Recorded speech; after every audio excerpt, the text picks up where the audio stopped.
இன்றைய உணவு இன்றைய உணவு இன்றைய உணவு.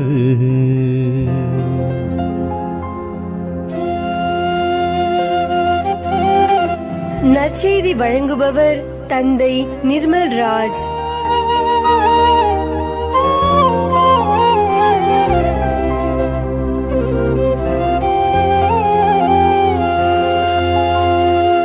இயேசுவில் பிரியமுள்ள சகோதர சகோதரிகளே, உங்கள் அனைவருக்கும் இயேசுவின் பெயரால் வாழ்த்துக்களையும் ஜெபங்களையும் அன்போடு உரித்தாக்கிக் கொள்ளுகின்றேன். இன்றைய நற்செய்தி வாசகத்தில் ஆண்டவர் இயேசு நானே உலகின் ஒளி என்று குறிப்பிடுகிறார். நம்முடைய வாழ்க்கையில அவர் ஒளியாக இருக்கிறார். அப்படி ஒளியாக இருக்கக்கூடியவரிடத்தில் நாம் உடன் நடக்க வேண்டும் என்று ஆண்டவர் விரும்புகிறார். என்னை பின்தொடர்பவர் இருளில் நடக்க மாட்டார், வாழ்வுக்கு வழிகாட்டும் ஒளியையும் கொண்டிருப்பார் என்று ஆண்டவர் குறிப்பிடுகிறார். அதாவது ஆண்டவர் ஒளி, அந்த ஒளியை நாம் பின்தொடர்கிறோம்.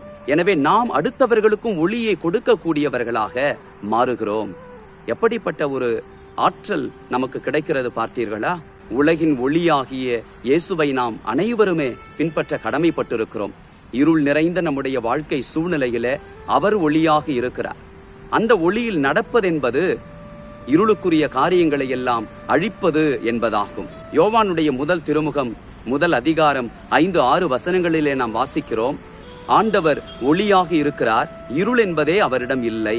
இருளிலே நடந்து கொண்டு நான் ஆண்டவரோடு இருக்கிறேன் என்று ஒருவன் சொன்னால் அவன் பொய்யன் என்று திருத்தூதர் யோவான் குறிப்பிடுகிறார். இந்த ஒளியைத்தான் கிறிஸ்தவர்கள் ஒவ்வொருவருமே ஞானஸ்நானம் பெற்றுக்கொண்ட பொழுது கரங்களிலே பெற்றுக்கொண்டோம். நாம் குழந்தைகளாக இருந்தோம்.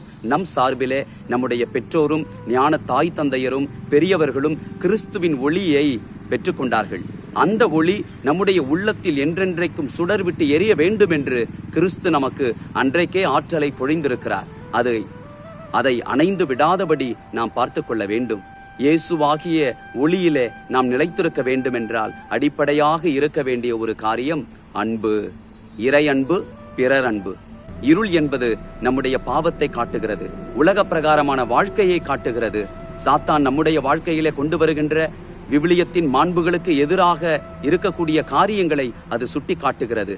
ஆனால் ஒளி என்பது இப்படிப்பட்ட சாத்தானின் எல்லா தந்திரங்களையும் இருளையும் அழிக்கக்கூடிய அன்பு என்கின்ற ஒற்றை மதிப்பீட்டில அடங்கிவிடுகிறது. அன்பை கொண்டு இருள் நிறைந்த எல்லா சூழ்நிலைகளையும் நாம் வென்றெடுப்போம். ஆண்டவர் ஒளியா இருக்கிறார்.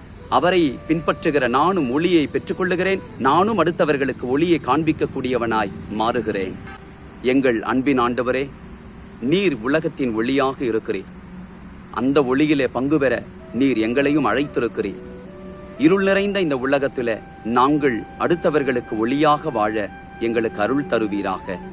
எங்கள் ஒளி மனிதர்களுக்கு முன்பாய் சுடர்விட்டு எழிய நீர் கிருபை செய்வீராக. அதற்கான மன உறுதியை எங்களுக்கு கொடுப்பீராக.